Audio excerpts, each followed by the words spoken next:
Thank you for joining us, everybody. Look, despite elections, despite pandemics, despite fires, we still have our statutory responsibility to submit a balanced budget for the state of Colorado on the first Monday in November, and we are doing so. We submitted our balanced budget today. Thank you for joining us. We look forward to walking you through our fiscal year 21-22 budget for those following from home. This is the budget that starts July 1st of 2021 and continues through the end of June for the following year.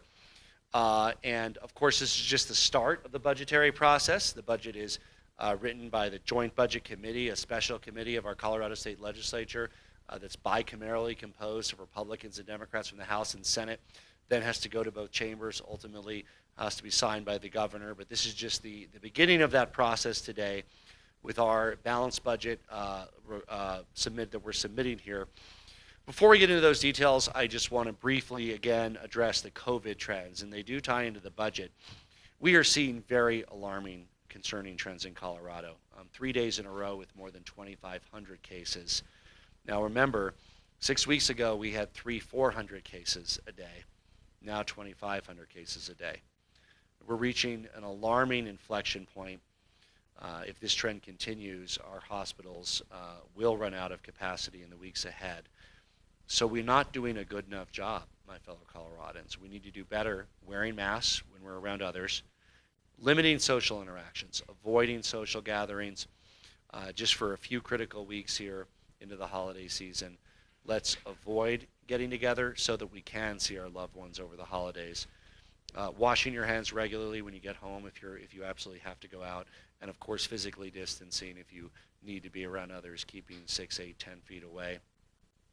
This affects our budget situation because Colorado's economic strength depends on our strength in containing the COVID virus and preventing additional loss of life and economic damage because of consumer behavior or deterring tourism that would ensue very likely from an increase in viral rates, which is happening across our entire country, and sadly Colorado is no exception to that. Today, I'm proud to unveil our balanced fiscal year 2021-22 budget proposal that is designed from the ground up to help Coloradans address the challenges we face, support our small businesses, provide relief to hardworking Coloradans, while making a significant investment in our future to boost our economy, to have a quicker and stronger economic recovery, and build lasting legacies for Colorado's future. This budget, very simply, contains 3 elements that will help jumpstart Colorado's economy, make key investments in our state's future. First, it restores major reductions that were made to key areas in fiscal year 2021 and ensure access to critical services across the government. Second, an economic stimulus that will bridge us to recovery, help build us back stronger, invest in jobs and growth, helping Coloradans get back to work while ensuring that we're making investments that benefit us for decades to come. This budget isn't just about getting back to where we used to be. That wasn't good enough.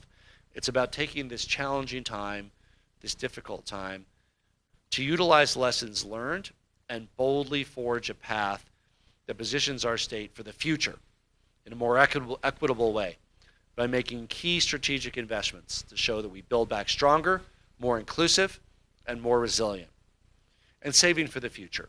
This budget calls for restoring reserves to historic levels because of the historic uncertainty around future years and what this economic recovery would look like, and the large difference between the legislative forecast and the OSPB forecast. We don't want to just get back to where we were before the pandemic. We want to build back even stronger Colorado, and I know that together we can. This slide walks us through why and how we can achieve these goals. Colorado's economy is improving, but the forecast projects an annual operating deficit through 2023. That's the red on the graphic. We know this recession is going to affect our budget for years to come, which is why we're acting strategically now to make our government more efficient.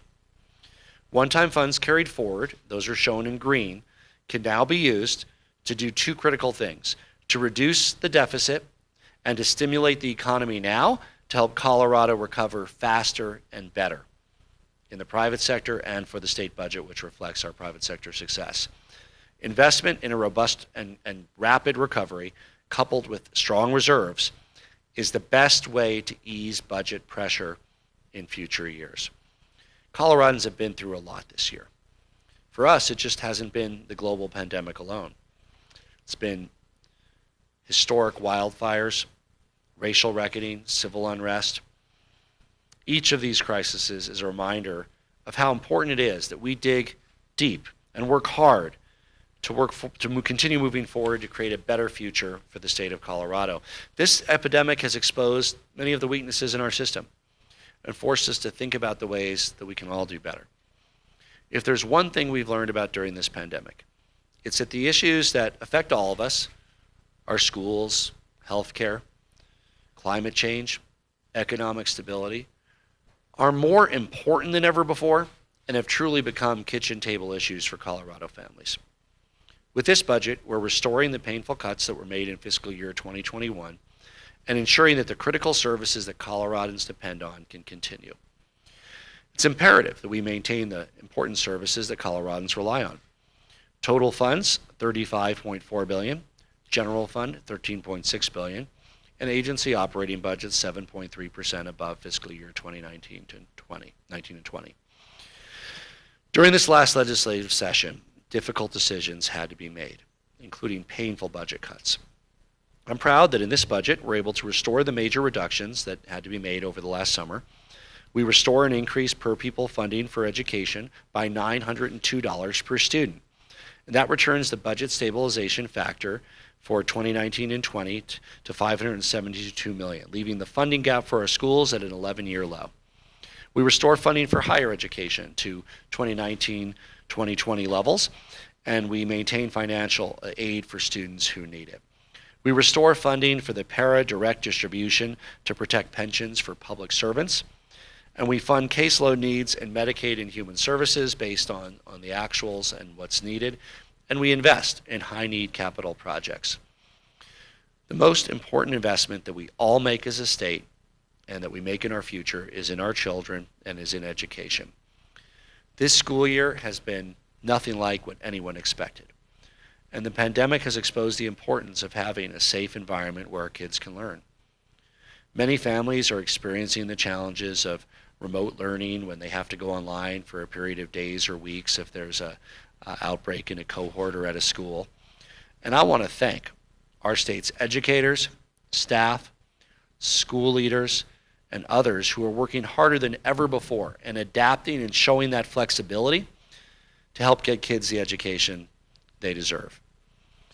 It's not easy when you've been in person and then all of a sudden having your third grade class go to online for 2 weeks before you can go back to in person. That flexibility is difficult. There's even schools in Colorado that haven't fully come back physically, and we hope that they're able to do so in the days and weeks ahead. But these interruptions and the flexibility that our educators and families have shown is really an example of rising to the occasion. As I noted on my last slide, this budget increases funding to the highest level, and we're excited to make that investment in our public schools. Since day one, my top priority has been the health and safety of Coloradans, and that continues today. In the early days of the pandemic, we acted swiftly to ramp up testing, setting up community testing sites across the state, free, quick, and easy to get tested. We worked to secure our own protective equipment on the national and international markets in the absence of leadership from the federal government. And we built up a contact tracing system to help contain the virus. But the pandemic is not over. Far from it. We're ending many of our darkest days as a nation with the number of case counts nationally and in Colorado. And we have a more important role than ever before to play in limiting the spread of this deadly disease. Most Coloradans, myself included, are just plain tired of this virus. But, as I've said before, the virus is not yet tired of us. The state is using $577 million in available state and federal funds for mass testing, personal protective equipment, masks, gloves, support for local health agencies, contact tracing, and improved patient care capacity. To prepare for future expenses, we propose $179 million to repay emergency spending from the state emergency reserve, and another $200 million set aside in the budget for additional COVID-19 response costs in 2021. This is money that we hope that the federal government steps up and invests in the response, but we prepare this balanced budget package in the absence of a federal stimulus or health response. So we have to prepare for all contingencies. Whether the federal government helps us or not, our health response in Colorado will cost an additional $200 million. So we're making room for that in this budget. If the federal government does come through, it would free up that $200 million for other purposes. This year, Colorado has experienced the biggest 3 wildfires in the entire history of our state. Nothing has even come close to what we've experienced in 2020. Thousands of Coloradans were displaced by the fires. At least 2 lives were lost. It's too early to know how many homes and structures were damaged. To this day, many families haven't even been able to return home to see if they have a home or what state it's in. Our budget recommends $78 million to improve the state's ability to prevent, respond to, and recover from wildfires that are driven by a changing climate and increased population. While we can't go back in time 5 or 10 years and change the trajectory for this year's wildfire season, we can do everything in our power to reduce the severity of future fires.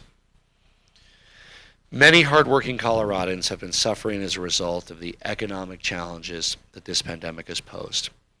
Coloradans are incredibly resilient, and we're doing everything we can to provide relief to those who've been impacted. I'm proud to say that Colorado has experienced one of the smaller drops in gross domestic product, GDP, due to COVID in the entire nation. Evidence that our state is well positioned for a strong economic recovery.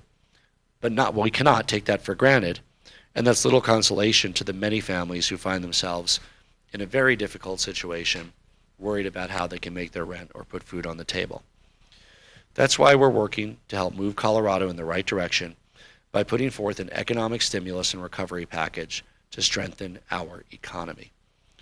In total, this package includes $1.3 billion to support local businesses, put Coloradans back to work, and invest in our state's future. We're utilizing targeted proposals with a high economic impact and strategic investments to help Colorado recover stronger and more quickly and leave a lasting legacy that improves our quality of life and the efficiency of our economy. These investments fall into 2 major categories. First, recovery. These are immediate actions we are taking and should take to help Coloradans through the winter of this pandemic, the dark winter that the nation faces. And building back stronger.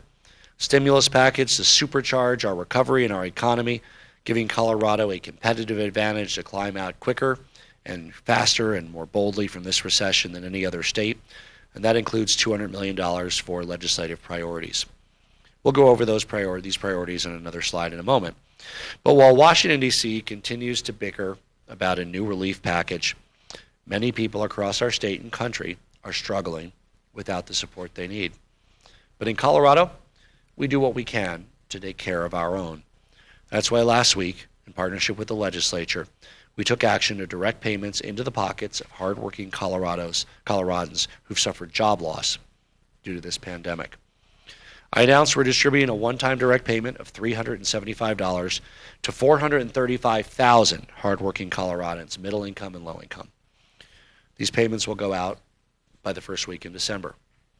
That's an important first step to fill the void that the federal government has left and help those who've been hardest hit by this recession. It's not their fault.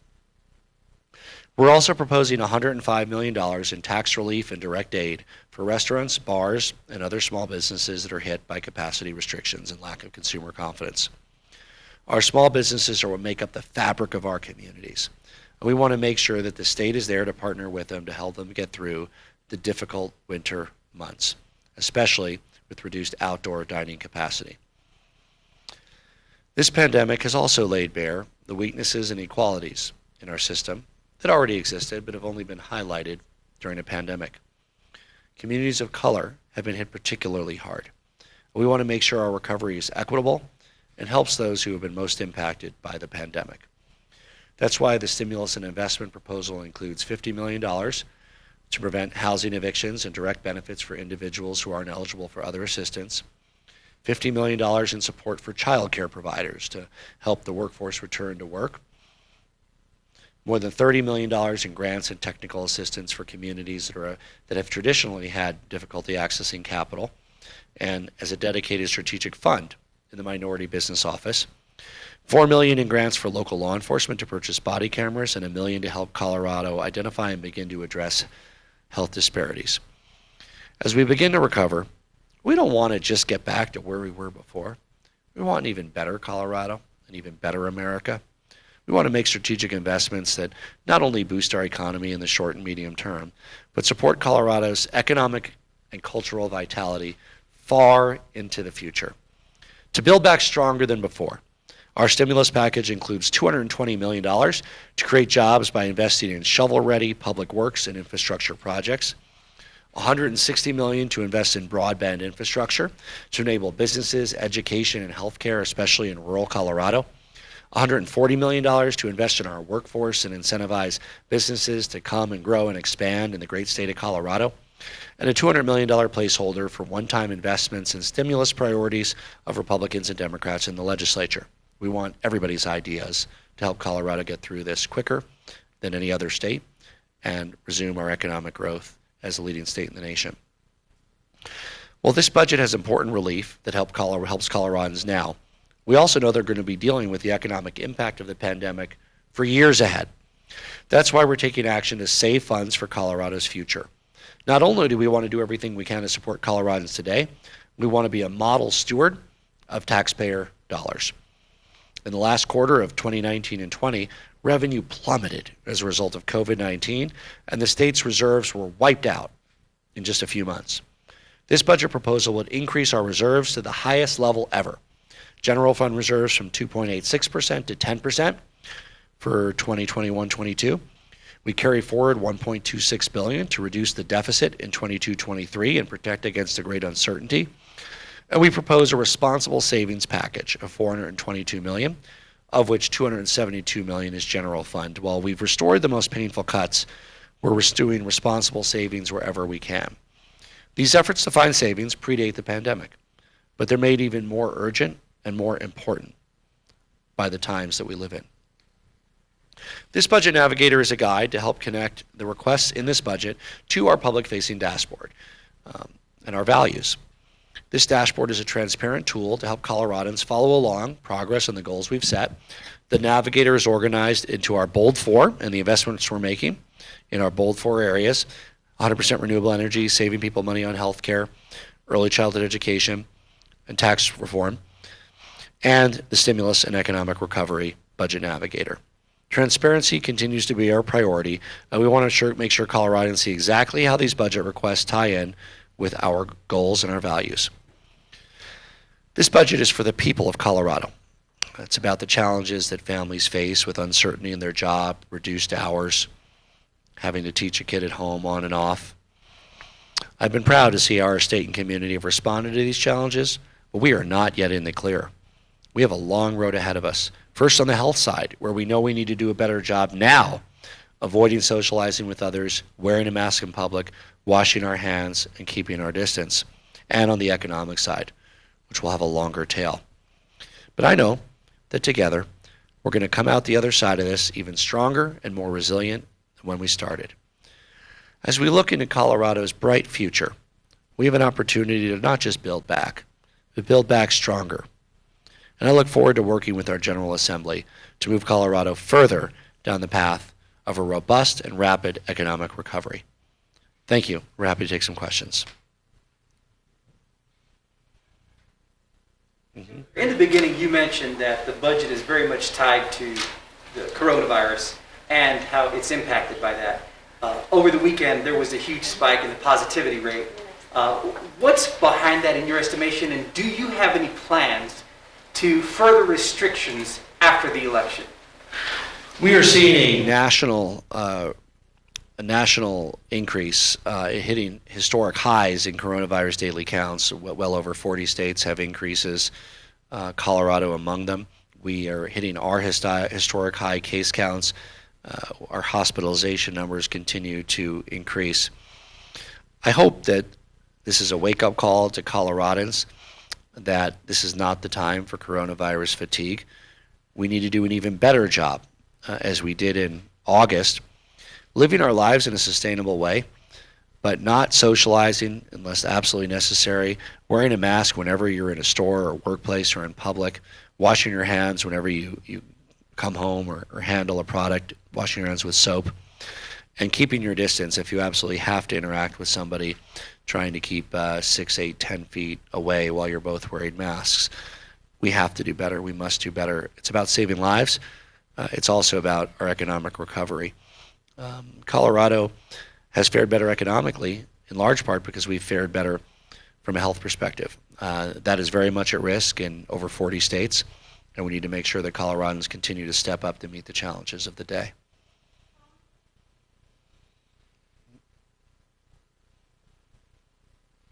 You've talked about trying to bring our reserves back up to a responsible level, but we also need funds to fix the budget problem right now. I want to figure out how you begin to make that balanced decision, because I know it's a difficult one to do.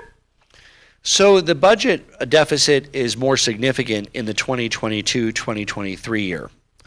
With the one-time carry forwards from the current fiscal year, we're able to make a stimulus and investment in the immediate future to have a quicker and more robust recovery and have a historic reserve level of 10%. Now, I would point out that historic reserve level is also very uncertain because there's a big difference between the legislative forecast and our forecast. But there's also a lot of upside there. For instance, the $200 million that we have allocated for coronavirus response, we sure hope that at the very least Congress gets its act together to fund the health response nationally. That would free up that $200 million to add to the reserve or be spent on the stimulus and investment to recover quicker and sooner. Colorado State Forest Service has identified $4.2 billion backlog of forestry work. $78 million for wildfire prevention and response obviously puts some small dent in that. But what is the long-term plan on that front, given the enormity of that backlog? This is largely a question of our federal partnership. Most of the land impacted by the fires was Department of Agriculture, U.S. Forest Service land. The Pine Gulch fire was predominantly BLM, Department of Interior land. Obviously some private land and state land affected. But the forest management practices are an area that the federal government, in partnership with our state, frankly needs to step up. And I think that with what's happened in Idaho and California and Colorado and many other states, there'll be renewed pressure on Congress to have a truly national response to better stewardship and better fire prevention on our public lands. We fund a stronger state response that includes forest resiliency, includes equipment, includes doing what we can at the state level. But we really need to make sure that whoever wins this November election and is in authority in Washington, that we have a strong relationship to do better mitigation with regard to our federal lands. Hi, this is Mary Ann Goodland with Colorado Politics. Do you know what the exact number is that you want to add to the general fund reserve? Yes, Lauren Larson can answer that. I know it's 10%, and she'll give you the figure. Thanks, Governor. Marian, it's $1.26 billion is the complete reserve, and that's adding about $900 million to an existing $300 million.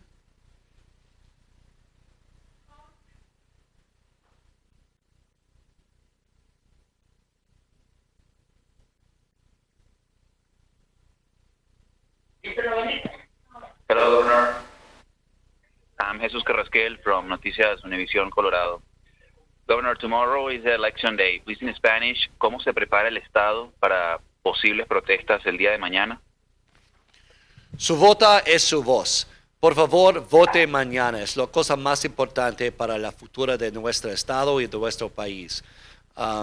Las elecciones son una parte más importante de nuestra democracia y es muy importante ser un parte de las elecciones. Si usted no puede votar, tal vez tiene familia y amigos quien pueden votar y ser su voz también. Por favor, recuerda a ellos que es una responsabilidad de ser ciudadano para votar.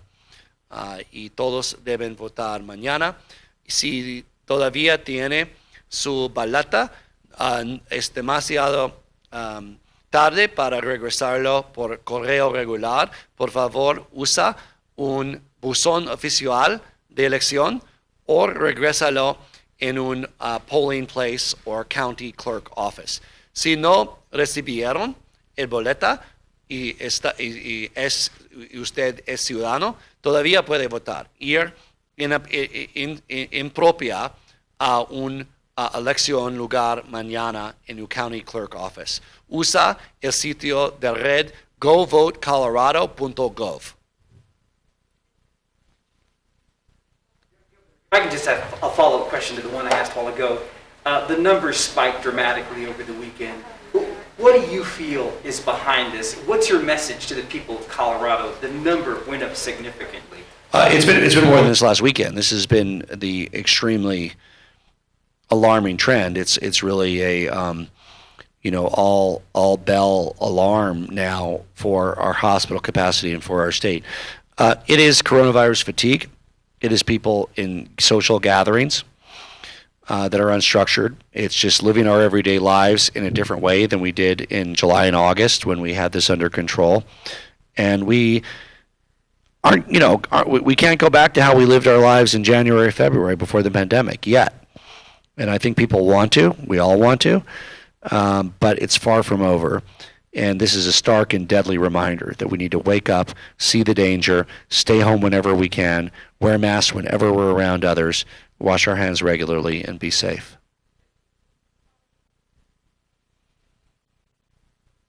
Hello, Governor. This is Vinny Del-Giudice at Bloomberg News in Denver. 3 budget questions, if I may. Is bond issuance anticipated to help balance the budget? Is the Federal Reserve's municipal lending facility under consideration? And what are the chances for state and local aid if the president remains in office? Thank you very much, sir. So those are all no answers on the first. We don't use any thing that doesn't exist today to balance this budget. It's a budget that is balanced under current law. If there are new opportunities that are made available through the Fed or through a relief package, we will certainly participate in those, but we do not count on any of those as part of this. I believe your third question was about my prognosis for a federal package and what that might contain. Vince, was that right? Yeah, I'm confident that if there is another federal relief package, and I'm optimistic there will be, that it will likely include some local and state aid as part of that, certainly to fund the health response, but most likely, depending on the outcome election, some additional resources that can be used to help stimulate the economy and backfill some of the difficult decisions that local governments in the state have had to make. But we don't assume any of that in this budget. We're delivering a balanced budget with what we have today based on the forecasts, and there remains upside if there is federal stimulus. Governor, or Director Larson, for either of you, I'm curious how this year's budgeting process compares to the previous 2 in your administration. The forecasts have had a lot of fluctuation over recent months. Obviously, we have ballot measures coming up that could affect the bottom line in any number of directions. And so I wonder how you guys prepare for what seems like more uncertainty this time than in past years. There's great uncertainty in the budget projections between the legislative and executive branch. As is our custom, we will be, when I testify before the Joint Budget Committee on the 12th, we will include a budget letter that accounts for any changes from the election that we are having tomorrow. But fundamentally, this is a budget that, in the face of great uncertainty, tries to provide more certainty for Colorado families and small businesses by helping get through this difficult period. I think the timing and sequencing is different than a traditional budget, meaning we've already acted on one element that's accounted for in here, namely the direct aid to people who are unemployed. We hope to work with Republicans and Democrats in the legislature on a number of these items ahead of the long bill in the normal budget process because they're simply more urgent. They're accounted for in the same global package. But from a process perspective, we're really looking forward to thinking creatively with our Republican and Democratic leaders about how we can meet this need and meet the need of Colorado's small businesses and families in their time of need. Lauren, do you want to talk about how it's different? I'd say the governor, since day one in office, has prepared his administration to be good fiscal stewards by focusing on what's the spending in the base, not what are just the new increases they're requesting. And so the administration has a discipline of really looking deep to find where can we find savings. And just like last year, this budget includes a responsible package of savings proposals. So in some ways, we were well prepared to follow the same process that we put in place before the pandemic. Like everybody, Alex, we did most of it virtually. A lot of Zooms, a lot of calls, not gathered around long conference tables late into the evening at work, but we did it at home with, babies making cameo appearances from time to time and dogs. And just like everybody, we're learning to get our work done in a different way. Hey, Governor Polis and Lauren, this is John Frank at the Colorado Sun. I've got a series of questions I'm hoping you can help me with. Let's start with the $1.3 billion stimulus. How much of that is general fund? And can you talk a little bit more about that funding source? I think I see in here TBD next to the business help. Is that right? So I didn't hear your second part there, something about TBD. What was that? Yes, sir. The one, is it 105 million for businesses or 150 million it might be? I'm trying to figure out where that money comes from. I think I saw something in the budget that said TBD. So I'm hoping you can talk more about how much of the stimulus is general fund and where specifically you're getting the rest from. Okay, I'll have Lauren address it, but no, it is not TBD. This is money that is actually there, that is going to the stimulus. So I don't know what the TBD was. Let's go to the slide that shows the graph with the red and the orange, and Lauren can kind of speak to where the money comes from for the stimulus and investment.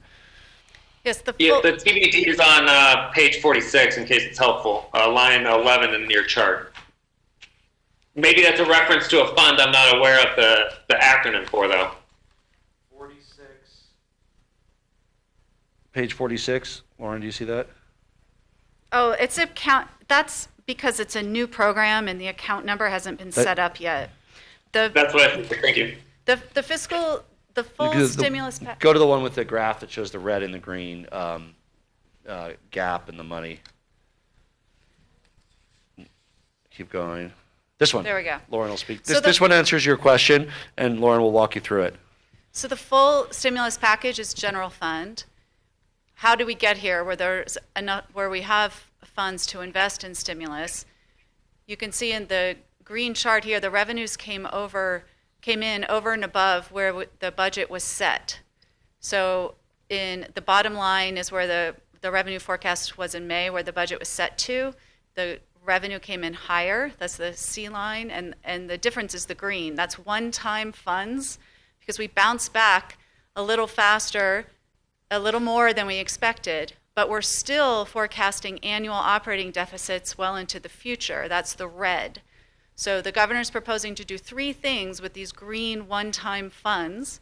The first is to restore major cuts. The second is to invest in a package of stimulus. And the third is to carry funds forward for future uncertainty. And when it comes to these cuts of $272 million general fund, I see one of them anticipates that the state government workforce will work from home for, 2 more years, it looks like. Can you talk a little bit more about where those cuts are coming from? And one final question going the other direction. Can you talk about what shovel-ready projects you're envisioning to spend money on immediately?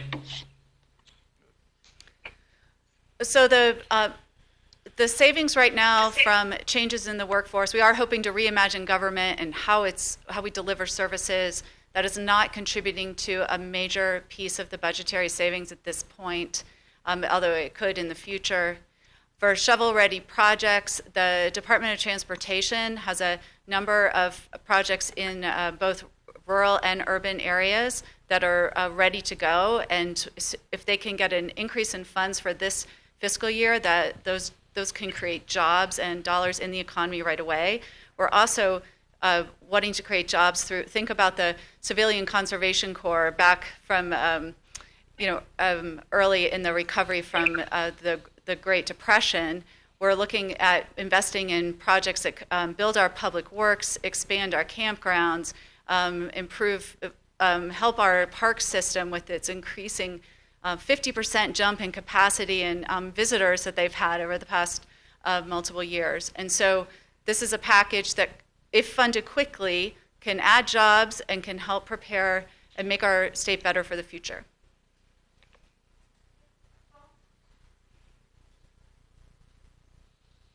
Hi, Jason Gonzalez with Chuck Beat, Colorado. How realistic is it to restore all of the educational budget cuts from last year? And what happens if Amendment B fails and Proposition 116 passes? So if we can go to our school finance slide, please, with the chart. $902 per student is how much is being increased. Lowest budget stabilization factor in 11 years, lowest as a percent. Really investing in our schools and putting our schools first. There are several initiatives, of course, that affect the fiscal situation. We will be providing an amendment to our budget request, as we do traditionally by the 12th for my testimony to the Joint Budget Committee. I would point out, though, that we don't see any of the initiatives as materially affecting the budget. Certainly, if EE passed, it could provide some additional funding for K-12, but this budget will be balanced regardless of any of the initiatives that are on the ballot. Hi, Governor. Ed Seelover with the Denver Business Journal. Just two quick questions on your efforts to help businesses here. One, can you talk high level about where the $140 million in business incentive and growth funding is going? And secondly, of the $105 million for restaurants and bars, those are industries that have asked first and foremost for a rollback in regulations. Talk about balancing that request versus what you've done instead in giving them more money here. So it's all in our budget document, Ed, and this is available online now, and you can get it. Good. This is the details on the 140 million. So here's where that goes. 40 million to promote upskilling and credential completion. 40 million for clean energy finance. 30 million for small businesses via Colorado Startup Loan Fund. 10 million to the Advanced Industries Accelerator Grant Program, 15 million to attract new businesses via OEDIT Strategic Fund, and 5 million to the Clean Energy Challenge for local governments. So that's the composition of the 140 million. Existing programs and about upskilling of people to meet the needs of the emerging workforce, about financing and bridging that capital gap, about attracting new businesses to Colorado through the Strategic Fund. So those are the big areas there. On the restaurant and businesses that are impacted by capacity, that's 105 million. That is proposed tax relief, meaning they would be able to retain their state sales tax for 4 months. Restaurants, that's 2.9%. For those that are affected by more severe capacity restrictions, like 25%, or if they have to close indoor services because of the health situation in a certain area, then there could be direct grant aid and funding to those businesses that are affected by those health orders. So, very much in line with the bipartisan national stimulus that included Paycheck Protection Program and others. We don't have the ability to do anything of that scale here in Colorado. But what we can do is, if local health authorities are asking a restaurant to not have dine-in or go to 25% capacity, the state should really step up and make sure that the payroll can be met and the rent can be met, and that they can get through that month-long period or however long it lasts to be able to grow and retain their employees. And then, of course, on the sales tax retention, 2.9% is very significant for restaurants with very low margins, and many that are on the edge or losing a little bit of money will be able to keep their employees on and stay open with their reduced dine-in and their dine-out and their takeout and whatever combination works for them.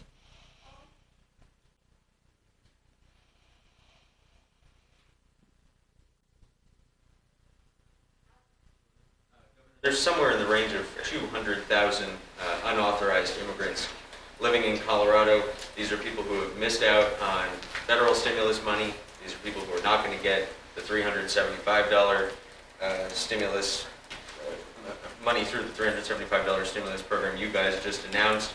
Is there anything in this budget that offers some relief to that community? And then also more generally, moving forward, what, if anything, do you hope to see in terms of relief for people in that community who've missed out on it for all these months? Well, I would call upon Congress and the President to prioritize immigration reform for our over 200,000 aspiring Americans that live in Colorado.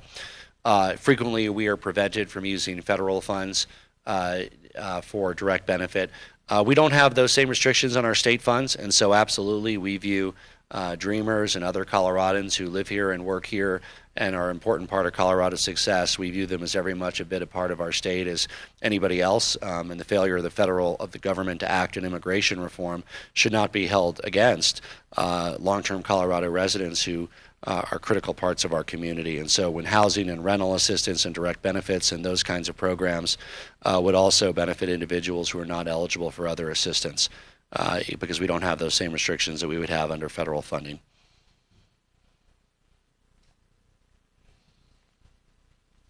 Thank you.